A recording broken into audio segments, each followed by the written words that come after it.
তানিয়া দেখছো সারিয়া, জামাই তো সুস্থ হয়ে গেছে। আমি জানতাম তুমি সুস্থ হয়ে যাইবা। আমি তোমার কইছিলাম না আমার জামাই সারা জীবন ল্যাংড়া হয়ে থাকবো না, সুস্থ হইবই।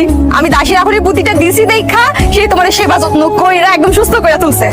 এখন সুস্থ হওয়ার পেছনে সবচাইতে বড় অবদান কিন্তু আমার। তুমি ভুল বললা তানিয়া, তুমি সুস্থ হওয়ার পেছনে তোমার কোনো অবদান নাই। তুমি সুস্থ হওয়ার পেছনে যদি কারো অবদান থাইকা থাকে হইলো ফাতেমার, সেটা হইলো দাসীর। তাই তোমার আর আমার জন্য একটা সারপ্রাইজ আছে।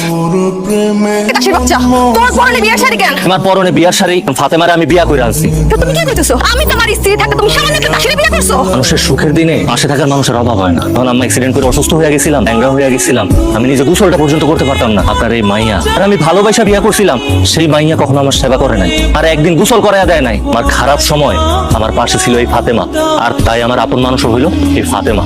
তুই না, ও আমার যে পরিমাণ অবহেলা করছে, অন্যায় করছে, ওরা আমি এত সহজে ক্ষমা করুম না। আমি তালাক দিমু। যেন দাঁড়ায় রইছস কেন? এক্ষুনি তোর মারেনি আমার বাড়ি থেকে বাইরে যা। তুই যদি বাইরে না হস তাহলে তোর এক্ষুনি আমি ঘাট ধাক্কা দিয়ে বাইর করে দিবি। আমি তোমার সাথে থাকতে পারবো না।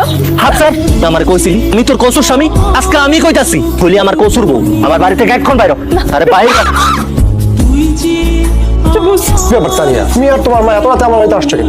সবুজ না কইছিল তুমি আমার ভালোবাসো। আমি যদি আমার স্বামীর সংসার সাইডে চলে আসি তাহলে তুমি আমার বিয়ে করবা। চলো আমরা এখন বিয়ে করে ফেলি। আমার কি পাগলা কুত্তা কামড়াইছে? তোর মতন একটা বিয়ে আমি বিয়ে করতে যাবো? এসব তুমি কি করতেছো সবুজ? তোর স্বামী টাকা পয়সা খাওয়া লেগে তোর সাথে কিছুদিন খাতির দিচ্ছি। এখন যেহেতু তোর স্বামী তোর লাথি মেরে বের করে দিছে, তোর লোকের সম্পর্ক এখন আমার লস। এখন এই মুহূর্তে আমার বাড়িতে বেরো। নিজের স্বামী রেখে আমার সাথে টাঙ্কি মারতে পারছে, আর আমার রেখে যে বাইরে গিয়ে আরেকজনের সাথে টাঙ্কি মারবে না, তার কি গ্যারান্টি আছে? এখন এই মুহূর্তে তুই আর তোর মা বের হয়ে যা।